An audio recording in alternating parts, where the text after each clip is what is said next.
మరికొద్ది రోజుల్లో జనసేనాని పవన్ కళ్యాణ్ కార్యవర్గం రూపుదిద్దుకోండి. ఈ నేపథ్యంలో సరికొత్త రాజకీయాలకు తెరలేపుతున్నటువంటి వాదనలు బలంగా వినిపిస్తున్నాయి. ఈ నేపథ్యంలో మనతో పాటు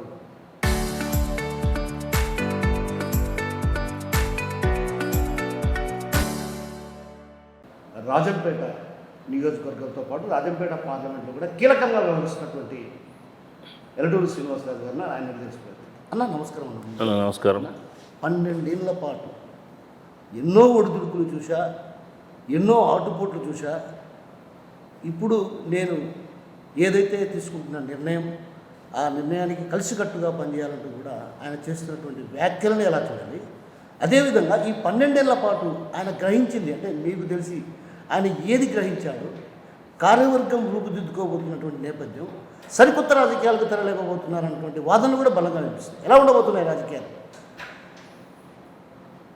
ఆంధ్రప్రదేశ్లో రాబో రోజుల్లో రాజకీయం చాలా రంజుగా ఉంటుంది. ఎందుకంటే ఇంతవరకు మా జనసేనాని కార్యవర్గం రూపుదిద్దుకోలేదని చెప్పి చాలామంది కామెంట్స్ జరగడం వచ్చాయి. కానీ వాటిని అన్నింటినీ ఎందుకు చేయలేదు అనేది ఆయన ఈ మధ్య కొన్ని ఇంటర్వ్యూల్లో చెప్పడం జరిగింది. ఆయన అనుభవాన్ని, ఆయన ఫీల్డ్ మీద జరుగుతున్నటువంటి వాస్తవాలని దృష్టిలో పెట్టుకొని కార్యవర్గ రూపణ తయారు చేసే పనిలో ఉన్నారు. అతి త్వరలో కార్యవర్గం రూపం దాల్చబోతుంది. దాల్చిన వెంటనే మా జనసేన పార్టీ అట్టడుగు స్థాయికి అంటే గ్రామ స్థాయికి కూడా వెళ్ళి మేము పార్టీని ఎంతో గొప్పగా పెద్దగా పటిష్టం చేయబోతున్నాము. కాబట్టి పవన్ కళ్యాణ్ గారు ఏదైనా ఒక పని చేస్తున్నారంటే ఒక ఆలోచనతో చేస్తారు. ఆయన ఆ ఆలోచనను ఇప్పుడు రూపుదిద్దుకుంటుంది. తప్పకుండా రాబో రోజుల్లో మేము ఒక బలమైన శక్తిగా మా పార్టీ వెళ్తుంది. ఇది వాస్తవం. అంటే పవన్ కళ్యాణ్ ఒక మాట అన్నారు, ఏదైతే 12 ఏళ్ల పాటు అంటే కార్యవర్గం రూపుదిద్దుకోవడం కొంచెం సమస్య ఏం కాదు, కార్యవర్గాన్ని నేను వేయడానికి కూడా సిద్ధమే, బట్ ఈ 12 ఏళ్ల పాటు నేను చాలా గ్రహించా అన్నాడు. అంటే గ్రౌండ్ లెవెల్లో ఎవరు పనిచేస్తున్నారు, ఎవరు పనిచేయడం లేదన్నటువంటి అటు పూర్తి స్థాయిలో సమగ్రంగా ఆయన గ్రౌండ్ లెవెల్లో ఒక క్షేత్ర స్థాయిలో పరిశీలించుంటారు కదా. తప్పకుండా. ఎందుకంటే ఆయన పరిశీలన చేసుకోకుండా తన కార్యవర్గం కూర్పు అనేది ఉండదు. ఎక్కడ ఏం జరుగుతుంది, ఎవరు ప్రజల్లో ఉన్నారు, ఎవరు పార్టీని ముందుకు తీసుకెళ్తున్నారు, ఎవరు పార్టీకి వెన్నుపోటు పొడుస్తున్నారు, ఎవరు పార్టీ మనుషులు అనేది కూడా పూర్తిగా అన్ని వివరాలు తెలుసుకున్న తర్వాతనే పార్టీ ఈ సంస్థాగతంగా పార్టీని బలోపేతం చేసే దిశగా రూపుదిద్దుకుంటుంది. నా కార్యవర్గం కూర్పు అయిన తర్వాత గ్రౌండ్ లెవెల్లో ఏ స్థాయికి తీసుకెళ్తారు? అదేవిధంగా ఇప్పుడు కూటమి ప్రభుత్వం అధికారంలో ఉంది, మీరు చెప్పుకోదగ్గటువంటి పథకాలు అంటే మీరు కూటమిలో ఉన్నారు కాబట్టి పవన్ కళ్యాణ్ ఇది చేశారని చెప్పుకోదగ్గ పథకాలు ఏమైనా ఉన్నాయండి? చాలా ఉన్నాయి. అసలు అందరికీ ఉపయోగపడే పని, గత 5 సంవత్సరాలు వైసీపీ ప్రభుత్వం చేయలేనటువంటి పని మా నాయకుడు గ్రామీణాభివృద్ధి శాఖ పంచాయతీరాజ్ మంత్రిగా ఆయన గ్రామీణ ప్రాంతాలకు సిమెంట్ రోడ్లు, బీటీ రోడ్లు, ఇలా ఆ రోడ్స్ ఫెసిలిటీస్ కల్పించడం అనేది చాలా గొప్ప విషయం. ఎందుకంటే పల్లెల్లో రోడ్లు లేకుండా చాలా ఇబ్బందులు పడుతున్నారు. అలాగే కొన్ని ట్రైబల్ ఏరియాస్ కూడా మీరు చూస్తూనే ఉన్నారు. ట్రైబల్ ఏరియాస్కి స్వయంగా వెళ్ళి ఆయన అక్కడ కూడా ఆ గ్రామీణ ప్రాంతాల్లో రోడ్స్ వేయడం కానీ, అలాగే ఈ ఎర్రచందనాన్ని అరికట్టడం కానీ, ఆ మంత్రిత్వ శాఖలు ఏదైతే మా ఉప ముఖ్యమంత్రి గారు చేస్తున్నారో వాటిల్లో తను మార్క్ వేసుకోవడం జరిగింది. ఖచ్చితంగా అటువంటి వ్యక్తి రాబో రోజులు ముఖ్యమంత్రి అయితే రాష్ట్రానికి చాలా ప్రయోజనం జరుగుతుందండి.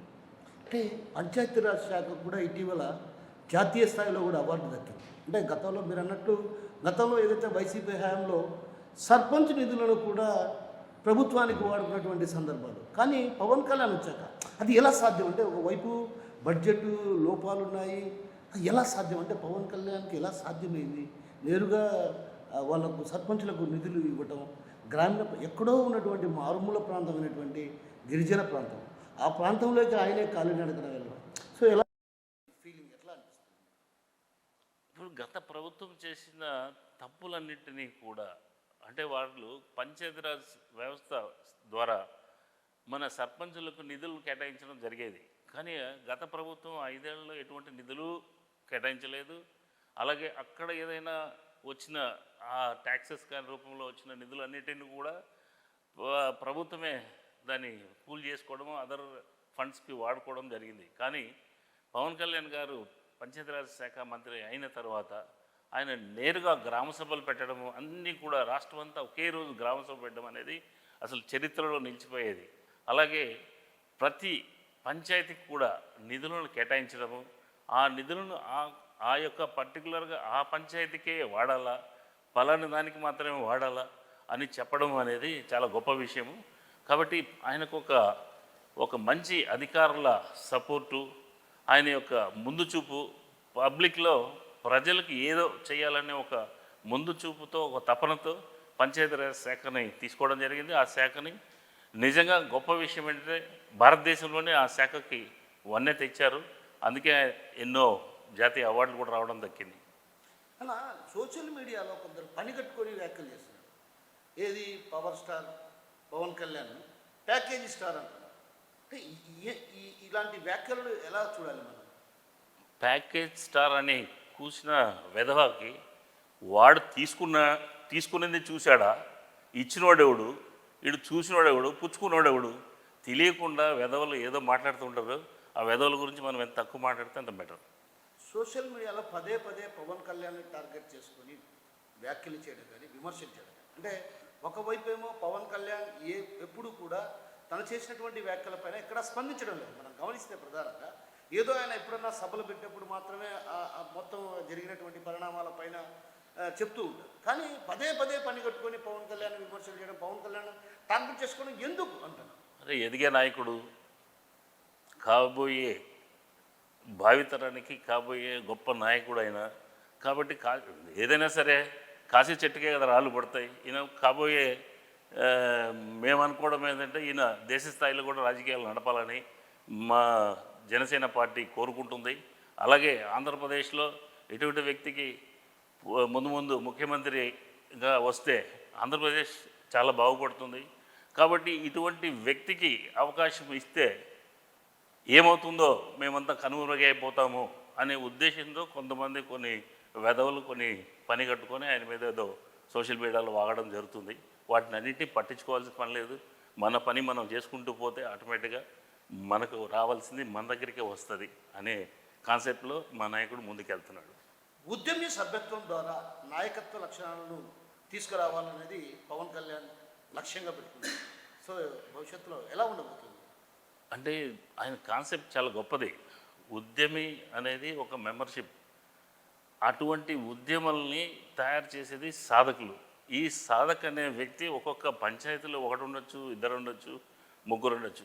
అంటే ఆ సాధకుల కింద ఎవరైతే వాళ్ళ గ్రూప్లో మెంబర్స్గా ఉద్యమిగా యాడ్ అవుతారో వారందరికీ కూడా డీసెంట్రలైజేషన్ అంతే. ఈ డీసెంట్రలైజేషన్ ద్వారా ఆ సాధకులు వాళ్ళకు వచ్చిన 100 మంది 200 మంది మెంబర్లని వాళ్ళు చూసుకునే అవకాశం, వాళ్ళ బాగోగులు తెలుసుకునే అవకాశం ఉంటుంది. పార్టీని బలోపేతం చేసేదానికి సాధకుల ద్వారా చాలా ఉపయోగపడుతుంది. మీరు రాష్ట్ర స్థాయిలో ఒక గొప్ప అధికారిగా ఉన్నారు. 5 ఏళ్ల సర్వీసును వదులుకొని పవన్ కళ్యాణ్ వెంట నడవడానికి ప్రధాన కారణం ఏంటి? అసలు నాకు ఇప్పటికి కూడా అంతు చిక్కడం లేదు. శ్రీనివాసరాజు గారు గొప్ప స్థాయిలో ఉన్నటువంటి అధికారి, ఆయన పదవిని వదులుకొని పవన్ కళ్యాణ్ వెంట నడవటం ఏంటి? నాకు నచ్చిన వ్యక్తి, ఆయన సిద్ధాంతాలు నచ్చినాయి, ఆయన ప్రజల్లోకి వెళ్ళే విధానము, ఆయన మాట్లాడే తీరు, ఆయన యొక్క హానెస్టీ ఇవన్నీ నచ్చినాయి. కాబట్టి నేను వాలంటరీగా నేను 5 ఏళ్ళ సర్వీస్ని వదులుకొని పార్టీలో ఒక సామాన్య కార్యకర్తగా చేరడం జరిగింది. ఆయన గుర్తించి నాకు ఎలక్షన్ టైంలో ఒక పార్లమెంట్ ఇన్ఛార్జి ఇచ్చారు. ఆయనకు కృతజ్ఞత తెలుపుకోవాల్సిందే. అదేవిధంగా ఆయన అడుగుజాడలు నడుస్తూ కులాలకు మతాలకు అతీతంగా మేము 10 మందికి సేవ చేస్తూ మా నియోజకవర్గంలో పార్టీని బలోపేతం చేస్తున్నాం. రాజంపేటలో ప్రధానంగా కూటమి మధ్య సఖ్యత ఉందా? అంటే కూటమి మధ్య అంటే టీడీపీ, జనసేన, బీజేపీ 3 పార్టీలు కదా. కూటమి మధ్య సఖ్యత ఉందా? ఒక రకంగా లేదని చెప్పుకోవచ్చు. ఎందుకంటే కూటమి అనేది కూటమి ప్రభుత్వం ఇక్కడ రన్ అవుతుంది ఆంధ్రప్రదేశ్లో. కాకపోతే ఇక్కడ కొంతమంది నాయకులు ఏం చేస్తున్నారంటే అది ఏదో మేమే అన్నట్టుగా ప్రవర్తిస్తున్నారు. అది తప్పు. అలాగే అధికారులు కూడా తప్పులు చేస్తున్నారు. ఎందుకంటే కూటమి ప్రభుత్వం అనే ఆలోచన మర్చిపోయి ఎవరినైనా సరే ఒక కూటమి ప్రభుత్వం అంటే 3 పార్టీల కలయికతో గవర్నమెంట్ వచ్చింది. 3 పార్టీల కలయికతో ప్రభుత్వం నడుస్తుంది. అదే 3 పార్టీలని ప్రజల్లోకి కూడా తీసుకెళ్తే ఏదైనా కొత్త కొత్త స్కీములు పెట్టినప్పుడు కానీ ప్రభుత్వ పథకాలు ఇచ్చేటప్పుడు కానీ ముగ్గురిని ఒక వేదిక మీద చూస్తే ప్రజలకు కూడా ఒక నమ్మకం పెరుగుతుంది. రైట్, వీళ్ళందరూ కలిసిమెలిసి ఉన్నారు, ముందు ముందు కూడా ఈ కూటమి ప్రభుత్వం చక్కగా పరిపాలిస్తుంది, వీళ్ళందరూ కలిసిమెలిసి ఉన్నారనే ఒక సంకేతాన్ని ప్రజలకు పంపాల్సిన బాధ్యత ఉంది. అటువంటి బాధ్యతను మర్చిపోయి కొంతమంది, అన్ని చోట్ల లేవు అలాగా, కొన్ని చోట్ల కొంతమంది మర్చిపోయి నేనే అనే ఒక నియంతలాగా ప్రవర్తిస్తున్నారు. అది చాలా మంచిది కాదు, పార్టీకి మంచిది కాదు, అంటే కూటమికి మంచిది కాదు. అది చాలా చెడు సంకేతాలు వెళ్తాయి. ముందు ముందు మేము కూడా మా నాయకుల దృష్టిలో కూడా పెట్టడం జరిగింది. అందరూ కలిసిమెలిసి పోతేనే మనకు 29లో మళ్ళీ మనం కూటమిని అధికారాలకి చేజిక్కించుకోగలం. అన్ని వర్గాలు ఆరాధించేటువంటి వ్యక్తి, సినీ గ్లామర్ ఉన్నటువంటి వ్యక్తి పవన్ కళ్యాణ్కు కులాన్ని ఆపాదించడం ఎంతవరకు కరెక్ట్? ఎక్కడండి, ఆయన ఒక పెట్టిన ఆయన మేనిఫెస్టోనే ఉన్నాయి, కులాలకి మతాలకి అతీతంగా వెళ్తాడని. అదే చెప్తున్నాను కదా, ఏదో ఒక రకంగా 4 రాళ్ళు వేయాలా అనే ఒక దురుద్దేశంతోనే ఇట్లాంటి జరుగుతున్నాయి. కానీ ఆయన ఎవరిని ఎక్కడ పెట్టుకుంటాడు? ఎంతమంది, మేమంతా ఏం కులం? ఆయన కులమా? కాదే. మమ్మల్ని ఎందుకు ఎంకరేజ్ చేస్తున్నాడు? అట్లాంటి ఎందుకుంటారు పార్టీలు? ఒక ముఖ్యమంత్రి కావాలనుకునే వ్యక్తి, ఒక పెద్ద నాయకుడు కావాలన్న వ్యక్తి ఒక కులానికి సపోర్ట్ చేస్తాడని మాట్లాడడం అనేది పనికిమాలిన వల్ల వేసే దీంట్లోనే భాగం. అది అంతే. ఏదో ఒక రకంగా ఈయనను డిఫేమ్ చేయాలా, తగ్గించాలా, అంతే.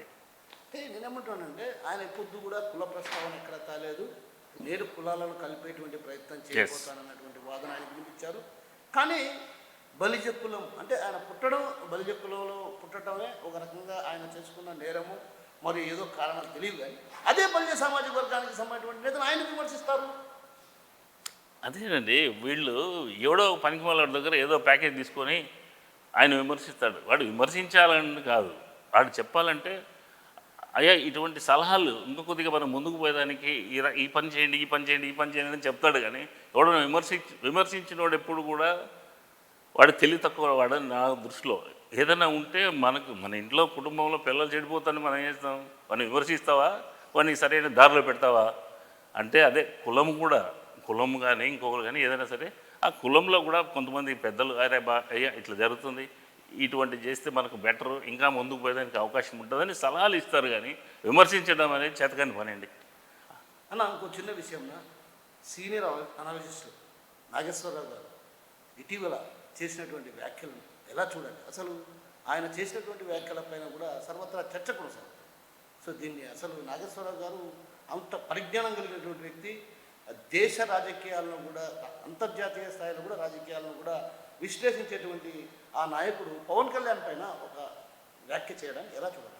ఎంత పెద్దోడైనా ఒకసారి తప్పులు చేస్తూ ఉంటారు, అందులో భాగమే ఆయన చేసినాడు అనుకుంటున్నాం. ఎందుకంటే అటువంటి వ్యక్తి ఒక పార్టీ ఇంటర్నల్ మీటింగ్ గురించి మాట్లాడడం అనేది ఆయన స్థాయికి తగదు. అది ఆయన బేషరతుగా వెనక్కి తీసుకున్నాడు, విడ్రా చేసుకున్నాడు, కానీ ఆయన స్థాయికి తగదు. ఎందుకంటే ఒక రూమ్లో కూర్చొని ఒక 4 మాట్లాడుకుంటారు, ఏం మాట్లాడుకున్నారు అనేది బయట చెప్పడము, లేకుంటే ఆయన తెలిసినోడు మాదిరిగా బిహేవ్ చేయడం అనేది చాలా తప్పది.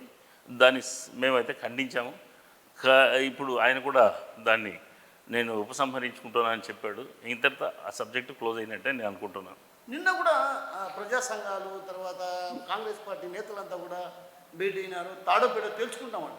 పవన్ కళ్యాణ్ తగ్గేదే లేదంటున్నారు. ఏంటి అసలు? ఏం లేదు, మనం ఆయన మాట్లాడడం తప్పు, ఇంకా మనం కూడా మనం చేయాల్సింది మనం చేసాము.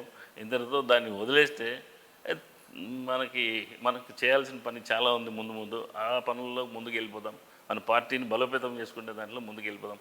చెప్తా ఉంటారు మనకు, ఓకే ఆయన కూడా బేషరతుగా నాకు వద్దురపై నేను పొరపాటున మాట్లాడాను అని ఉపసంహరించుకున్నాడు. ఇంక వదిలేయాలి దాని గురించి, ఆ టాపిక్ని అక్కడితో ఆపడం. కాంగ్రెస్ పార్టీ నాయకుడు ఎవరైతే కాంగ్రెస్ పార్టీకి సంబంధించినటువంటి ఎమ్మెల్యే శ్యాములు కూడా కొంత కీలకమైనటువంటి వ్యాఖ్యలు చేశారు. వాడు పవన్ కళ్యాణ్, భువన్ కళ్యాణ్ ఏమన్నా మీ అబ్బా జాగిరా ఇదేమన్నా తెలంగాణ వదిలిపెట్టి వెళ్ళిపోమంటున్నాడు మీ పవన్ కళ్యాణ్. ఇదేం వాడబ్బా జాగిరా, భారతదేశం ఇది, ఎవడబ్బా జాగిర్ కాదు ఇది.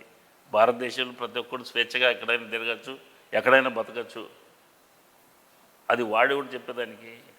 భారతీయులు అందరికీ హక్కు ఉంటుంది. ఎవడు ఎవడు ఎక్కడైనా బతుకుతాడు, ఎవడు ఎక్కడైనా నివసిస్తాడు, ఎవడు ఎక్కడైనా ప్రాణాలు వదులుతాడు.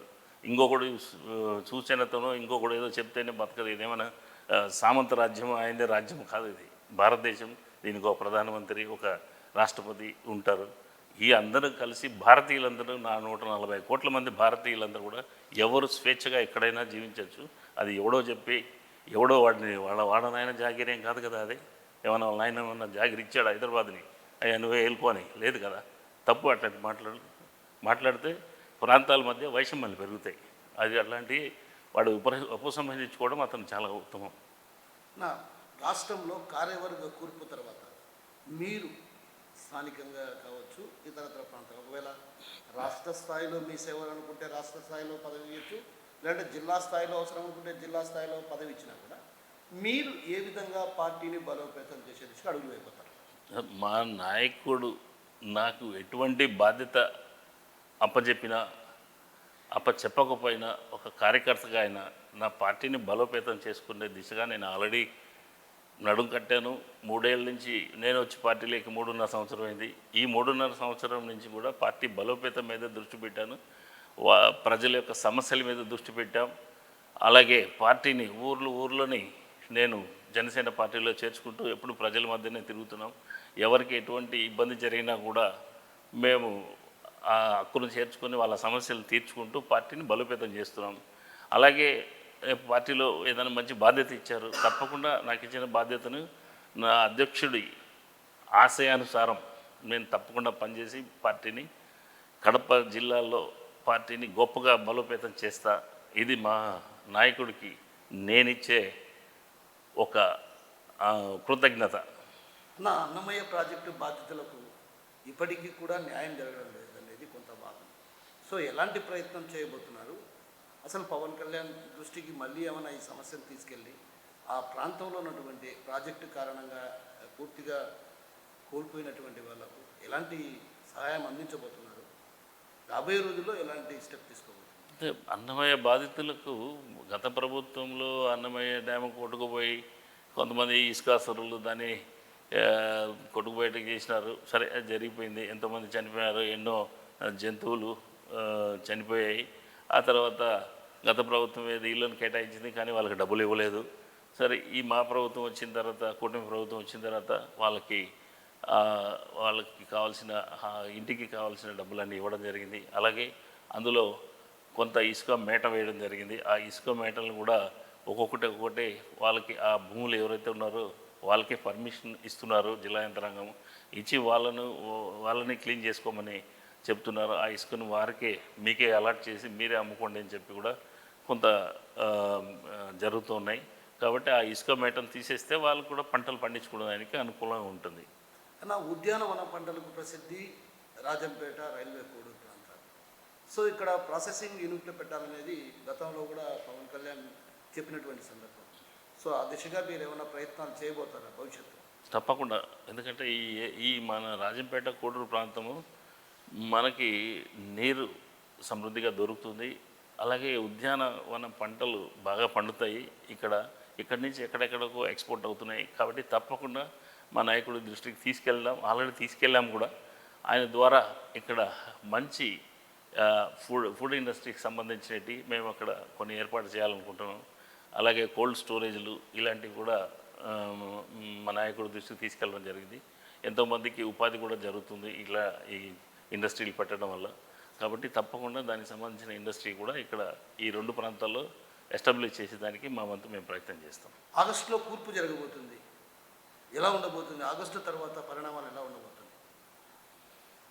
ఇంతవరకు జనసేన పార్టీ అంటే విమర్శలు ఎక్కువ మంది గుప్పించేవాళ్ళు. ఆ అవకాశం రాదు. జనసేన పార్టీ అనేది గ్రామీణ స్థాయి వరకు వెళ్ళి అక్కడ మేము ప్రతి గ్రామంలో కూడా మా నాయకులను తయారు చేసుకుంటూ, అలాగే జిల్లా స్థాయి రాష్ట్ర స్థాయి వరకు వెళ్ళి నాయకత్వం ఏంటో అనేది చూపించుకోగలుగుతాం.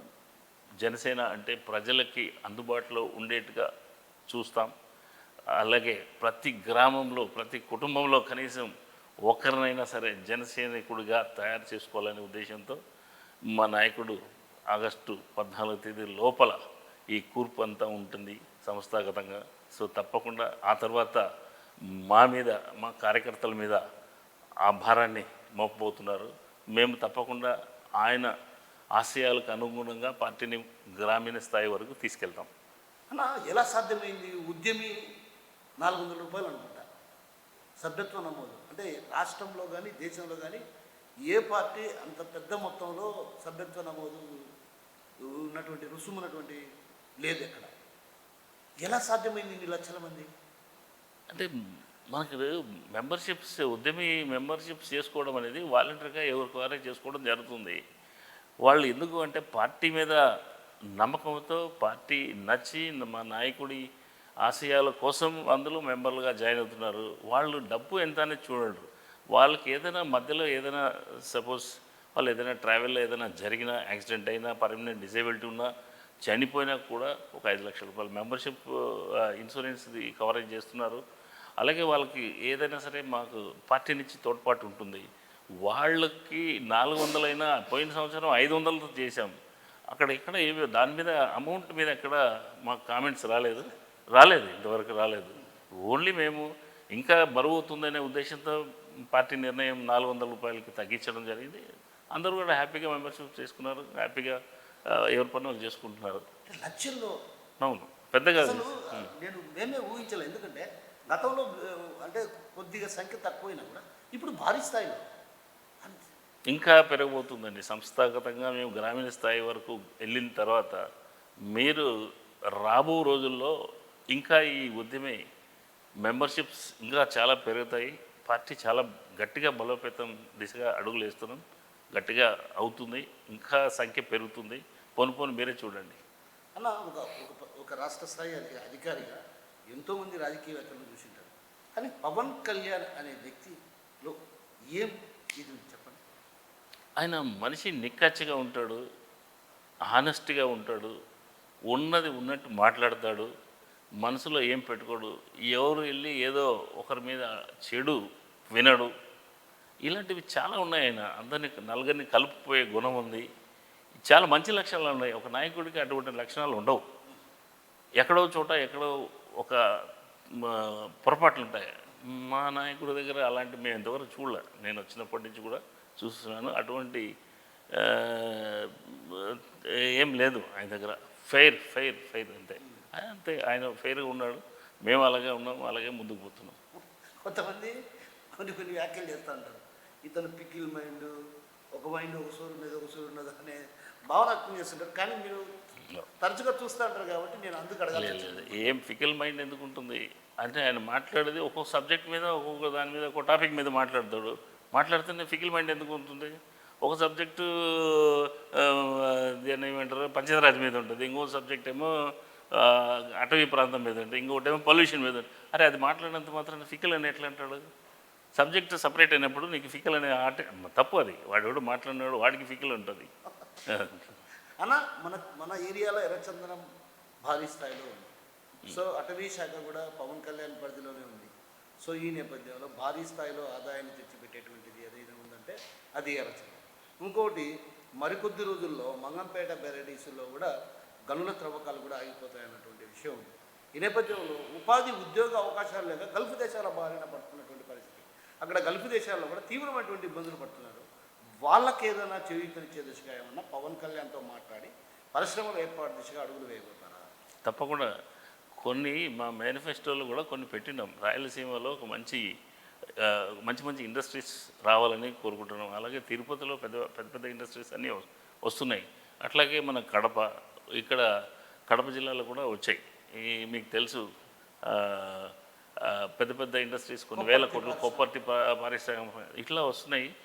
మేము ఎస్పెషల్లీ రాజంపేట ప్రాంతానికి సంబంధించి ఎక్కువ మంది రాజంపేట కోడూరు వాస్తవ్యులు ఎక్కువ మంది గల్ఫ్ దేశాలకు వెళ్తున్నారు. కాబట్టి ఇక్కడ ఫుడ్ ఇండస్ట్రీ చెప్పారు కదా, మనకు ఎక్కువ ఇక్కడ మనకి ఫుడ్ ఇండస్ట్రీలు కానీ కొన్ని మేజర్ ఇండస్ట్రీస్ ఏదైనా రావడం, ఎందుకంటే ఇక్కడ రవాణా సౌకర్యం బాగుంది. అట్లాగే ఎయిర్పోర్ట్ ఫెసిలిటీస్ బాగున్నాయి, అట్లాగే ఓడరేవులు కూడా నియర్ బై ఉన్నాయి. కాబట్టి ఇక్కడ పెడితే ఈ వలస మా వారిలో బతుకుదెరువు కోసం గల్ఫ్ వెళ్ళడానికి వెళ్ళి ఇక్కడ భార్య బిడ్డలను వదిలేసి పిల్లలను వదిలేసి వాళ్ళ చదువులు కానీ వాళ్ళ ఇవన్నీ కూడా పాపం వదిలేసి అక్కడికి వెళ్తున్నారు ఆదాయం కోసం.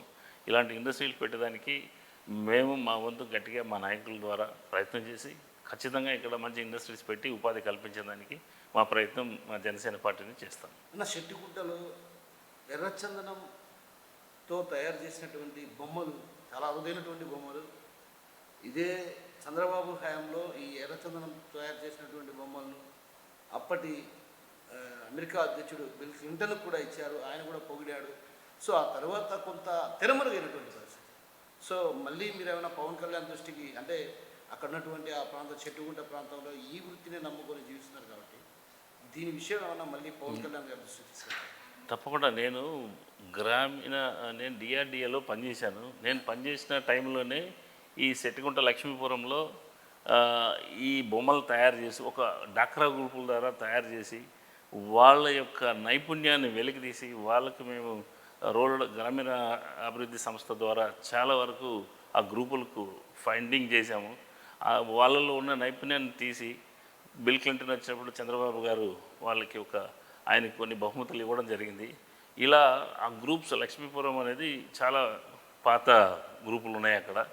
వాళ్ళు ఏం చేస్తారంటే అక్కడ లోకల్గా దొరికే దాన్ని వాళ్ళు మంచి మంచి వస్తువులు తయారు చేసి ప్రపంచవ్యాప్తంగా వాళ్ళు పంపించడం జరుగుతుంది. అలాగే ఇప్పుడు వారు ఎందుకు చేయలేకపోతున్నారంటే ఈ రోజుల్లో అది కాస్ట్లీ అయిపోయినాయి, ఎర్రచందనం రేటు పెరిగింది. రెండవది ఈ బ్యాన్ చేశారు ఎక్కువ, అంటే వీళ్ళు తీసుకునే దానికి అవకాశం లేకుండా పోతుంది. కాబట్టి దాన్ని కొద్దిగా మా కళ్యాణ్ గారి దృష్టికి తీసుకెళ్ళి దాన్ని కూడా ఆ లోకల్గా వాళ్ళు ఏదైనా ఉపాధికి సరిపోయేట్టుగా కొంత పర్మిషన్ ఇచ్చేదానికి మేము కూడా మా కూటమి ప్రభుత్వం ద్వారా ముందుకెళ్ళి వాళ్ళకు కూడా ఏదైనా ఉపాధి కల్పించేదానికి తయారు చేస్తాం. ఆ ఏరియాలో ఎక్కువ మంది మంచి మంచి నైపుణ్యం కలిగిన వారు ఉన్నారు. వాళ్ళకి అందుబాటులోకి రావడం, రేట్ ఒకటి అందుబాటులో రావడం, ఇలాంటి లేని దానివల్ల కొద్దిగా అది వెనకబడింది. ఖచ్చితంగా ఈసారికి మేము కూడా మాట్లాడి కొద్దిగా వాళ్ళకి కన్సెషన్ రేట్లు ఇప్పించడం, వాళ్ళకి కూడా అందుబాటులో ఉండేట్టుగా ఆ మెటీరియల్ని చూడడం చేస్తే తప్పకుండా వాళ్ళ నైపుణ్యాన్ని ముందుకు తీసుకెళ్తారు. ఎలటూరి శ్రీనివాసరాజు గారి పాత్ర ఎలా ఉండబోతుంది రాబోయే రోజు? అది నేను మాటల్లో నేను చెప్పాల్సిన పని లేదు. నేను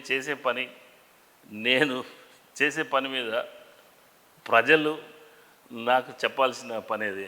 ఎందుకంటే ప్రజల యొక్క వాళ్ళ ఆశీస్సులు కానీ వాళ్ళ అబ్జర్వేషన్ కానీ చాలా ఇంపార్టెంట్. మనం బాగా చేస్తున్నామని అనుకోవడం తప్పు.